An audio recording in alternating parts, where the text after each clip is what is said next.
அனைவருக்கும் வணக்கம். கன்னிராசிக்காரர்களுக்கு அதிர்ஷ்டகரமான அடுத்த 7 நாட்களில் தானாக நடக்க போகும் நல்லது என்று சொல்லக்கூடிய வகையில் எந்தெந்த நிகழ்வுகள் அமைந்துள்ளன, அதிலும் குறிப்பாக கன்னிராசிக்காரர்களுக்கு கடன் தீரும் என்று சொல்லக்கூடிய வகையில் மிக வலுவாக ஏப்ரல் 5ஆம் தேதி முதல் 11ஆம் தேதி வரை கிரகநிலைகளின் அமைப்பை ஆராய்ந்து பார்க்கும் போது எதிர்பார்ப்பதை விட மிக சிறப்பான மாற்றங்களை இந்த வேளையில் சந்திக்கக்கூடிய வகையில் பல வாய்ப்புகள் உறுதியாகவே கன்னிராசிக்காரர்களாகிய உங்களை தேடி வருகிறது. அதிலும் குறிப்பாக கன்னிராசிக்காரர்களுக்கு நீங்கள் திட்டமிடுவதை விட மிக சிறப்பான நல்ல வாய்ப்புகளையும் சந்தர்ப்பங்களையும் சந்திக்கக்கூடிய சந்தர்ப்பத்தை ராசியின் அதிபதியாக இருக்கக்கூடிய புதன் ஏற்படுத்தி கொடுக்கிறாருங்க. ராசியின் அதிபதியான புதன் மிக வலுவாக கன்னிராசிக்காரர்களுக்கு சப்தமஸ்தானம் கலஸ்திரஸ்தானம் என்று சொல்லக்கூடிய 7ஆம் இடத்தில் எதிர்பார்ப்புகளை பூர்த்தி செய்யும் அமைப்பில் வலுவாக வலமருகிறார். இதுவரை முயற்சி செய்தும் பல காரியங்களில் வெற்றி அடையாத சூழலில் தற்போது சப்தமத்தில் வலமரக்கூடிய ராசியின் அதிபதியாகவும் உச்ச அதிபதியாகவும் இருக்கக்கூடிய புதனின் அமைப்பால் அதிர்ஷ்டம் ஆக்டிவேட் செய்யப்படும் நேரமாக இந்த தருணம் அமைவதால் உறுதியாகவே அதிர்ஷ்டகரமான அடுத்த 7 நாட்களில் நீங்கள் எதிர்பார்ப்பதை விட மிகப்பெரிய அளவிலான வளர்ச்சியையும் முன்னேற்றத்தையும் இந்த தருணத்தில் சந்திக்கக்கூடிய நல்ல சந்தர்ப்பம் உறுதியாகவே கிடைக்க இருக்கிறது. பல வகையான காரிய தடைகள், சிரமங்கள், சிக்கல்கள் போன்றவற்றில் இந்த தருணத்தில் நிச்சயமாக முன்னேற்ற வாய்ப்புகளை உருவாக்கி கொள்ளக்கூடிய நல்ல சந்தர்ப்பத்தை ராசியின் அதிபதியான புதன் ஏற்படுத்தி கொடுக்கிறாருங்க கன்னிராசிக்காரர்களுக்கு. அது மட்டுமல்லாது சப்தமஸ்தானத்தில் கிரக கூட்டு சேர்க்கை யோகத்தை ஏற்படுத்தி கொடுக்கிறார். ராசியின் அதிபதியாக இருக்கக்கூடிய புதன் அவருடன் இணைந்து இந்த தருணத்தில் செவ்வாய், சனி மற்றும் சூரியன் உள்ளிட்ட பல கிரகநிலைகள் இணைந்து வலம் வருகின்றன. முதன்மை கிரகமும் உஷ்ண கிரகமுமாக இருக்கக்கூடிய சூரியன் 7இல் அமர்ந்து ஜென்மத்தை பல கிரகநிலைகளுடன் இணைந்து பார்ப்பதால் ஆளுமையும் அதிகாரமும் கொண்ட உயர் பதவிகளும் பொறுப்புகளும் உங்களை தேடி வரக்கூடிய நல்ல சந்தர்ப்பம் உண்டு. இந்த தருணத்தில் அலைச்சல் சிரமம் இல்லாமல் பல காரியங்களை வெற்றிகரமாக மாற்றிக்கொள்ள முடியும். அதோடு மட்டுமல்லாது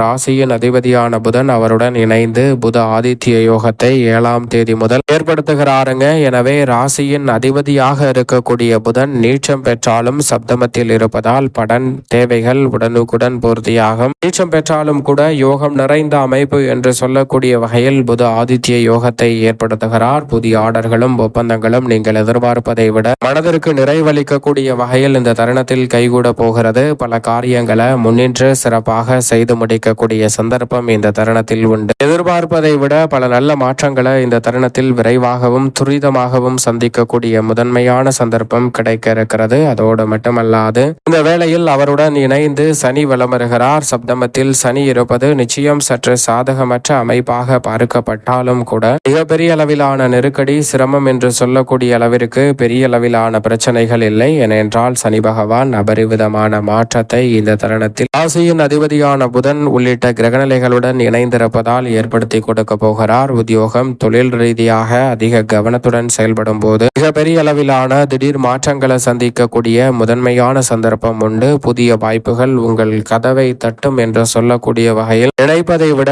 பல நல்ல வெற்றி வாய்ப்புகளை இந்த தருணத்தில் கன்னிராசிக்காரர்கள் சந்திக்கக்கூடிய சந்தர்ப்பம் உண்டு. செவ்வாய் 3 மற்றும் 8ஆம் இடத்தின் அதிபதியான செவ்வாய், மங்களகாரகரான செவ்வாய் சப்தமத்தில் வலம் வரக்கூடிய இந்த வேளையில் கொடுக்கல் வாங்கல் உள்ளிட்ட பல பிரச்சனைகள் தீர்வுக்குள்ளாகும். கடன் தீரக்கூடிய முதன்மையான வாய்ப்பும் சந்தர்ப்பமும் இந்த தருணத்தில் உண்டு. பல காரியங்களை முன்னின்று நடத்தக்கூடிய முதன்மையான வாய்ப்பு நிச்சயமாக கிடைக்கிறது. உடல் ரீதியாக இருக்கக்கூடிய பெரும்பாலான சங்கடம் நிறைந்த காரியங்களை இந்த தருணத்தில் சரியாக கையாண்டு பரிபூரண சுகம் பெறுவதற்கான சந்தர்ப்பம் இந்த தருணத்தில் உண்டு. அது மட்டுமல்லாது புதிய சொத்துக்களை வாங்கக்கூடிய அல்லது விற்கக்கூடிய முயற்சி, நீங்கள் எதிர்பார்க்கக்கூடிய மாற்றம் உறுதியாகவே கிடைக்கும். உங்களது விருப்பம் என்னவோ அதன்படி செயல்படுத்தக்கூடிய முதன்மையான சந்தர்ப்பம் இந்த தருணத்தில் உண்டு. பாக பிரிவினை உள்ளிட்ட பல பிரச்சனைகளுக்கு நல்ல தீர்வை இந்த தருணத்தில் ஏற்படுத்தி கொடுக்க போகிறார். எனவே தடை தாமதம், சிக்கல், சிரமம் என்று சொல்லக்கூடிய அத்தனை காரியங்களையும் விலக்கி சிறப்பான முன்னேற்றத்தை நிச்சயமாக சந்திக்க முடியும். அதோடு மட்டுமல்லாது இந்த தருணத்தில் முழு சுபகிரகம் என்று அழைக்கக்கூடிய குரு பகவான் மிகவும் வலுவாக வலம் வருகிறார். தொழில் ஸ்தானத்தில் பல கிரகநிலைகள்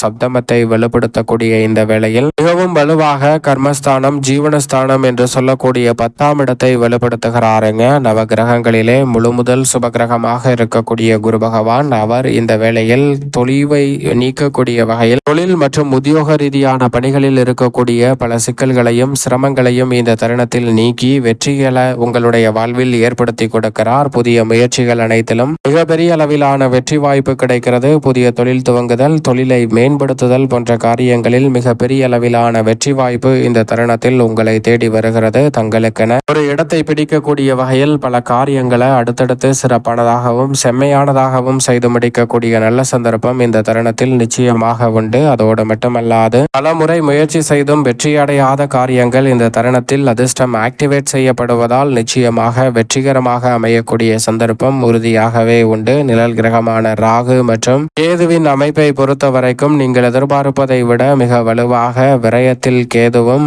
ரோக சத்ருஸ்தானமாகிய யோகஸ்தானத்தில் ராகுவும் பலம் பெறுவதால் பல அதிர்ஷ்ட யோக வாய்ப்புகள் நிச்சயமாக உண்டு. ராகுவை போல் கொடுப்பார் இல்லை என்று சொல்லக்கூடிய வகையில் சிறப்பான வாய்ப்பையும் சந்தர்ப்பத்தையும் இந்த தருணத்தில் ஏற்படுத்தி கொடுக்கிறாருங்க கன்னிராசிக்காரர்களுக்கு. எனவே நிழல் கிரகமான ராகு மற்றும் கேதுவின் அமைப்பால் அலைச்சலும் பணிச்சுமையும் அதிகரித்தாலும் ஆதாயம் நிறைவாக கிடைக்கக்கூடிய வகையில் மிக பெரிய அளவிலான நல்ல வாய்ப்புகளும் சந்தர்ப்பங்களும் அடுத்தடுத்து நிறைவாக உங்களை தேடி வருவதற்கான முதன்மையான வாய்ப்பையும் சந்தர்ப்பத்தையும் கன்னிராசிக்காரர்களுக்கு இந்த தருணம் ஏற்படுத்தி கொடுக்கிறது. எனவே சரியான முறையில் இந்த தருணத்தை பயன்படுத்திக் கொள்ளுங்கள். பல்வேறு வகையான நெருக்கடிகள் விலகுவதோடு சிறப்பான வளர்ச்சி இந்த தருணத்தில் நிச்சயமாக உங்களை தேடி வரும். அதோடு மட்டுமல்லாது இந்த தருணத்தில் உறுதியாகவே நீங்கள் எதிர்பார்க்கக்கூடிய பல நல்ல மாற்றங்களை சந்திக்கக்கூடிய சந்தர்ப்பம் நிழல் கிரகமான ராகு மற்றும் கேதுவின் அமைப்பால் கிடைக்க இருக்கிறது. அஷ்டமத்தில் 2 மற்றும் 9ஆம் இடத்தின் அதிபதியாக இருக்கக்கூடிய சுக்கிரன் வலம் வருவது நிச்சயம் சாதகமற்ற அமைப்பாக பார்க்கப்படுகிறது. ராசிக்கு சகாயமானவராக இருக்கக்கூடிய சுக்கிரன் அஷ்டமத்தில் இருப்பதால் இந்த தருணத்தில் சேமிப்புகள் கரையக்கூடிய சந்தர்ப்பம் உண்டு. எனவே அதிக கவனத்துடன் இருங்க. சில நேரங்களில் சௌகரியங்களை மேம்படுத்தக்கூடிய வகையில் சேமிப்புகள் கரைந்தாலும் கூட பெரிய அளவிலான சிக்கல்களை சந்திக்க வேண்டிய சூழல் இல்லை என்பதை திட்டவட்டமாக எடுத்து காட்டுகிறாருங்க. சகிப்புத்தன்மை இந்த தருணத்தில் நிச்சயம் அதிகமாக தேவைப்படுகிறது. சகிப்புத்தன்மையுடன் பல பணிகளை செய்து முடிப்பதால் மிக சிறப்பான முன்னேற்ற வாய்ப்புகளை உறுதியாகவே இந்த வேளையில் சந்திக்கக்கூடிய நல்ல சந்தர்ப்பம் நிச்சயமாக கன்னிராசிக்காரர்களாகிய உங்களை தேடி வருகிறது. சரியாக பயன்படுத்திக் கொள்ளுங்கள். மேலும் இந்த தருணத்தில் சந்திரனை பொறுத்த வரைக்கும் பல இடங்களில் வலம் வந்தாலும் பெரும்பாலும் சாதகமான சூழலை தான் இந்த தருணத்தில் ஏற்படுத்தி கொடுக்கிறார். தானாக நடக்க போகும் நல்லது என்று சொல்லக்கூடிய வகையில் உங்களது விருப்பப்படியே எதிர்பார்க்கக்கூடிய உத்தியோக தொழில் ரீதியான மாறுதல், வீடு மாறுதல் என பல நல்ல மாற்றங்களை இந்த தருணத்தில் சந்திக்கக்கூடிய முதன்மையான சந்தர்ப்பம் உண்டு. பணியை விட்டு நீங்கியவர்கள் பணியில் மீண்டும் இணையக்கூடிய வாய்ப்பும் சந்தர்ப்பமும் கிடைக்கிறது. வீண் பலியிலிருந்து வெளிவருவதோடு மிக சிறப்பான வளர்ச்சி நிச்சயம் உங்களை தேடி வரும் நேரமாக அமைகிறது. மேலும் சாதகமாக மாற்றிக்கொள்ள உறுதியாகவே கன்னிராசிக்காரர்கள் இந்த தருணத்தில் நிச்சயமாக குலதெய்வ வழிபாட்டை மேற்கொள்ளுங்கள். அதோடு மட்டுமல்லாது தங்களால் இயன்றவரை மற்றவர்களுக்கு சுபகாரியங்களில் ஏதேனும் உதவி செய்யுங்கள். வேட்டி சேலை எடுத்து கொடுத்தல் உள்ளிட்ட பல சுபகாரியங்களில் ஏதேனும் சிறு உதவியாவது செய்யுங்கள். மிக சிறப்பான நன்மையும் முன்னேற்றமும் தானாகவே கன்னிராசிக்காரர்களாகிய உங்களுடைய வாழ்வில் உறுதியாகவே கைகூடும்.